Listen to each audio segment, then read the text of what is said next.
নমস্কাৰ এই মুহূৰ্তত জনাইছো 2025 বৰ্ষত মেট্ৰিক পাছ কৰা ছাত্ৰ ছাত্ৰীৰ বাবে আহি গৈছে এটা সুখবৰ শিক্ষামন্ত্ৰী ৰণোজ পেগুৱে এক ডাঙৰ ঘোষণা কৰিছে 2025 বৰ্ষত মেট্ৰিক পাছ কৰা ছাত্ৰ ছাত্ৰীৰ বাবে আহি গৈছে এক নতুন আঁচনি 2025 বৰ্ষৰ মেট্ৰিক পৰীক্ষা উত্তীৰ্ণ যোগ্য শিক্ষাৰ্থীসকলৰ পৰা মুখ্যমন্ত্ৰীৰ বিজ্ঞান প্ৰতিভা সন্ধান আঁচনিৰ বাবে আবেদন বিচৰা হৈছে ছাত্ৰ ছাত্ৰীসকল যিসকল তোমালোকে মেট্ৰিক পাছ কৰিছা সেইসকলে কৰিব পাৰিব আবেদন আৰু আবেদনৰ জৰিয়তে পাব তোমালোকে টকা আৰু শিক্ষামন্ত্ৰী ৰণোজ পেগু আজি টুইট যোগে এই কথা ঘোষণা কৰিছে কি কৈছে কেনেকৈ আবেদন কৰিবলগীয়া বিশেষ তোমালোকক জনাম গতিকে মনোযোগৰে চাই থাকিবা আবেদনৰ বাবে এটা ওয়েবসাইট লিংক দিয়া হৈছে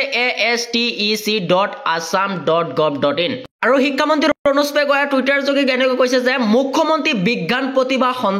সন্ধান আঁচনি আৰু 2025 বৰ্ষত দশম উত্তীৰ্ণ সৰ্বাধিক 40 গৰাকী শিক্ষাৰ্থীক 50% ছাত্ৰী নিৰ্বাচন আৰু শিক্ষাৰ্থীৰ আগ্ৰহ ক্ষেত্ৰত অনুসৰি সৰু গোটত ভাগ কৰি ৰাজ্য তথা দেশৰ প্ৰযুক্তি বিজ্ঞান প্ৰতিষ্ঠানৰ এসপ্তাহ ফেলশ্বিপ কেম্পৰ বাবে প্ৰেৰণ কৰা আৰু প্ৰতিষ্ঠানসমূহ পৰামৰ্শকসকলৰ দ্বাৰা শিক্ষাৰ্থীক প্ৰয়োজন গোটেই বছৰ যে অনলাইন পৰামৰ্শ আৰু তিনিগৰি যে শ্ৰেষ্ঠ শিক্ষাৰ্থীক বিদেশৰ কোনো উৎকৃষ্ট প্ৰযুক্তিবিদ্যা প্ৰতিষ্ঠানৰ ভ্ৰমণৰ বাবে নিৰ্বাচিত কৰা হ'ব আৰু আবেদনৰ নিৰ্ধাৰিত দুটা চৰ্ত আছে অঞ্চলৰ স্বীকৃতিপ্ৰাপ্ত কোনো পৰিষদ নতুবা ন্যূনতম 75% নম্বৰ দশম শ্ৰেণী উত্তীৰ্ণ শিক্ষাৰ্থী হ'ব লাগিব আৰু গণিত পদাৰ্থ বিজ্ঞান ৰসায়ন জীৱবিজ্ঞান পৰিসংখ্যা বিজ্ঞান কম্পিউটাৰ বিজ্ঞানৰ বিষয়ে ভিতৰত অন্তত 3টা বিষয় লৈ অসমৰ কোনো শিক্ষানুষ্ঠান একাদশ শ্ৰেণীত অধ্যয়নৰত নামভৰ্তি কৰা শিক্ষাৰ্থী হ'ব লাগিব তেতিয়াহে ছাত্ৰ ছাত্ৰীসকল আবেদন কৰিব পাৰিবা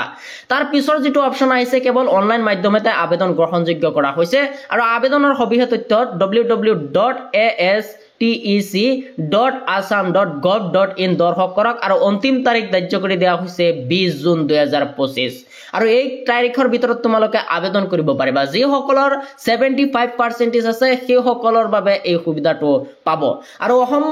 বিজ্ঞান প্ৰযুক্তিবিদ্যা আৰু পৰিৱেশ পৰিষদ বিজ্ঞান আৰু প্ৰযুক্তিবিদ্যা বিভাগ অসমৰ দ্বাৰা ৰূপায়ণ কৰে মুখ্যমন্ত্ৰী ৰণোজ পেগুৱে এই ঘোষণাটো কৰিছে আৰু ছাত্ৰ ছাত্ৰীসকল তোমালোকে মোৰ ডিসক্ৰিপশনত চাবা দুটা লিংক দিয়া আছে হোৱাটসঅ্যাপ গ্ৰুপ আৰু টেলিগ্ৰাম গ্ৰুপ তোমালোকে জয়েন হৈ লবা কাৰণ তোমালোকৰ পৰৱৰ্তী যিসমূহ নতুন আপডেট আহিব আৰু খবৰ আহিব আৰু তোমালোকৰ কুৱেশ্যন পেপাৰ আহিব সেইসকল আমি তোমালোকৰ সেই গ্ৰুপ কেইটাত দিয়া হ'ব